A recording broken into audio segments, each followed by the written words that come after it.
Shai showed us his gorgeous bedroom makeover, and one major point was that the bedding can make or break the room, but it can be overwhelming and it can be confusing to know what to buy. So Shai, help us out. Listen, I know this is one of the most confusing things for a lot of my clients. So the first thing that you want to do is kind of decide what your style is. Are you traditional? Are you contemporary? Are you modern? That's really going to dictate the style and the kind of bedding that you're going to buy. Now, of course, Trace, in terms of budget, obviously man-made fabrics like polyesters are going to be a lot less expensive than natural fibers. So you might want to look into that if, budget is a concern.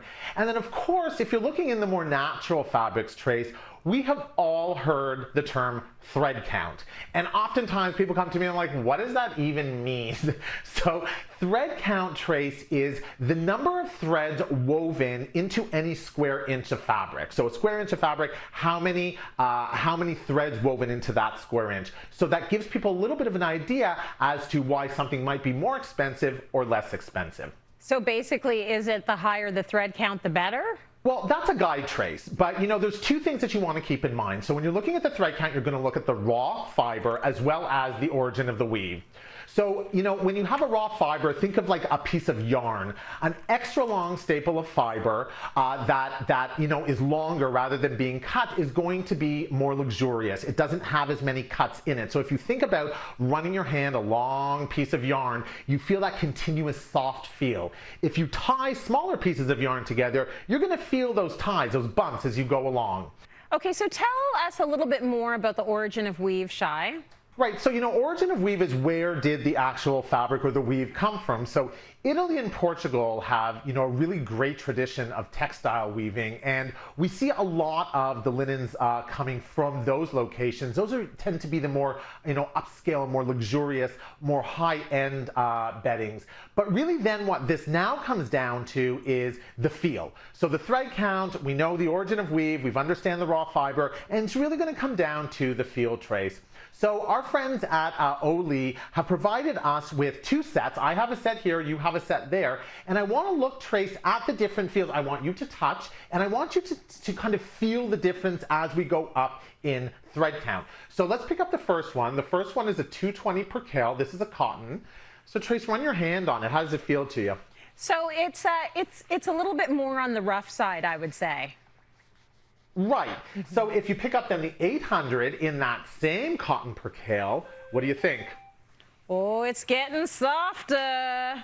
And listen, this is where it's all about preference, because some people want more abrasive. I kind of want more abrasive than the super soft. So that's a matter of preference, right? Exactly. It's going to be a matter of preference. And of course, you also have the other two, which is the cotton sateen, which you have in a 320 versus a 1030. Again, run your hand across. You'll feel the difference in it. And it's just a preference. It might be a budget preference. It might be just people might like having a rougher kind of feel on a sheet, and that's okay too. Okay, so that's interesting because the 320 to me feels softer than the 1030. Right. I mean, it's almost a crispness rather than a softness to me. My hand glides over the 1030 a little bit more as opposed to the 320. However, saying that, as I run my hand over the 320, I'm listening to you, I'm hearing you, it's a little bit more of a crisp cotton feel. It's a little bit more of a crisp cotton feel. You're right. Okay, so we've talked a little bit about cotton. I've got a bunch of other pillowcases here. Do you want to talk a little bit about them?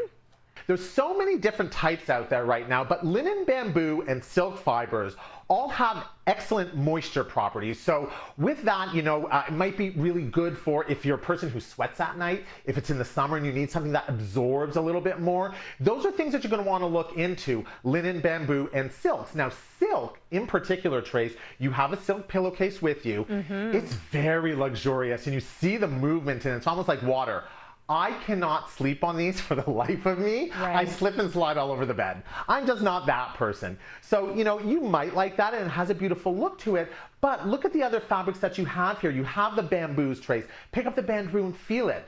Bamboo is kind of a new thing that a lot of people don't know about. It's sustainable. So I'm a big fan of doing linens in something that is more sustainable if you have, that opportunity and if budget permits.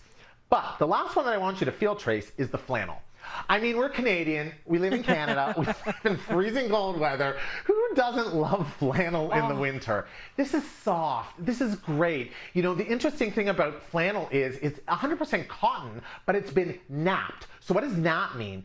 It's almost like it creates that soft plush feel that you feel, because in a regular cotton, you don't feel that. In the flannel, you do. If you're cold in the winter, I'm in flannel pajamas, flannel sheets, flannel comforter. I'm that person. So, you know, it's a choice thing. I absolutely love the flannel and I love the linen. Those are my two favorite. They've got a little bit of nubbiness to them. I love them. Last but not least, before we let you go, Shai, washing your sheets. Yes. Can you put them in the dryer? Is that okay? You're going to want to look at all of the washing instructions on your linens. Please, please, please, please, please, especially if you are investing in good linens, watch and read the care instructions. Do not think that you know. It's not clothing. Linens are different. So you're going to want to make sure that you follow those washing instructions. Great.